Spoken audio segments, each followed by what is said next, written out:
everyone! Welcome to my vlog. And for today's video ay gagawa po ako ng Maha Blanca. It's gonna be my own version of Maha Blanca and titignan ko po kung ano ang magiging outcome nito. So, wala po akong cornstarch, so I'm going to use corn flour na lang po. Yun, corn flour. And I have here all the ingredients. Ayan na po, nakahanda na po lahat. There. So, ayun po sa aking nakita. Mix lang po lahat together. And bago ilagay sa ating kalan. Ayan, tumaba na po ako. Ang tagal ko pong nawala. And dahil busy po sa trabaho, but this time I tried my best to make these things to work out po. So now, first of all, I'm gonna put the ilang grams ito, parang kalahating kilo.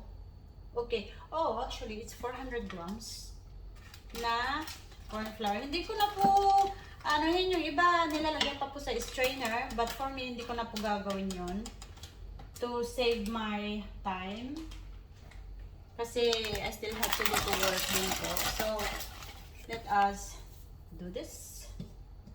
Now I'm gonna add this one kasi I feel that it's not too much, it's not enough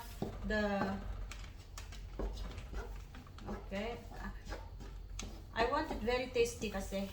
Okay, so there. I hope na hindi siya maglapot-lapot. Okay, so what I'm going to do po is i-mix ko lang lahat ang mga rika-ricado, everything. Ayan po, lahat, all of this, I'm going to put them together. All mix them together and I will show you later.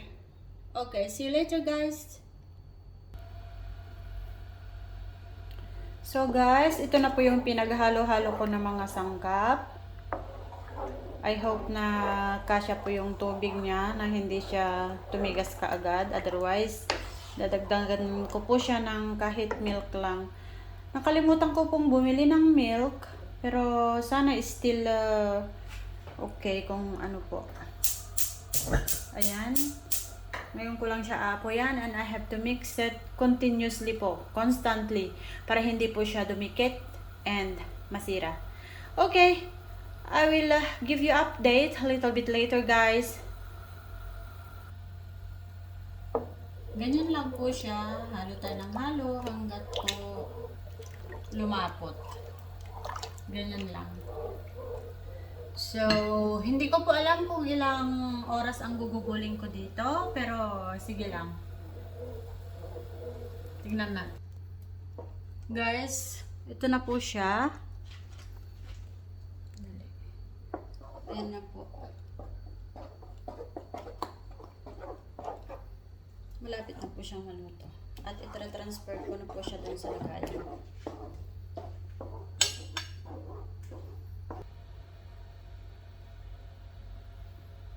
Ayan na siya guys.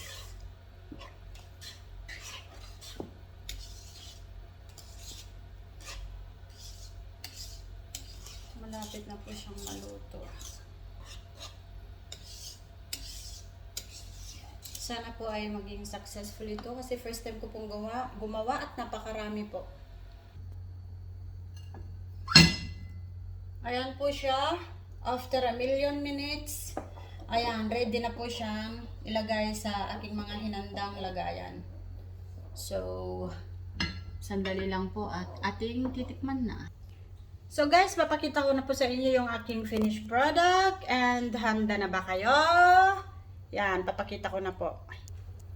Tcharan! Ayan po yung aking version ng Maha Blanca. Medyo marami-rami po to. Pinaghirapan ko po to ng mahigit 1 oras. Maliban sa time na ginugulo ko pag punta sa store. And ayan, lalagyan ko pa po yan ng cheese on the top para naman mas presentable po siya. Yan lamang po and hanggang sa muli. At sana po ay mag-enjoy kayo sa pagpanood. At paki-like na rin po, share. And kung hindi pa po kayo nakakapag-subscribe sa aking channel, munting channel, please subscribe and hit the notification bell po para ma-update po kayo pag meron akong i-upload na bagong video. And comment down below. Yan lamang po. Hanggang sa muli. Once again, this is Super Ate Vlog. Nagsasabing maraming salamat po. Bye!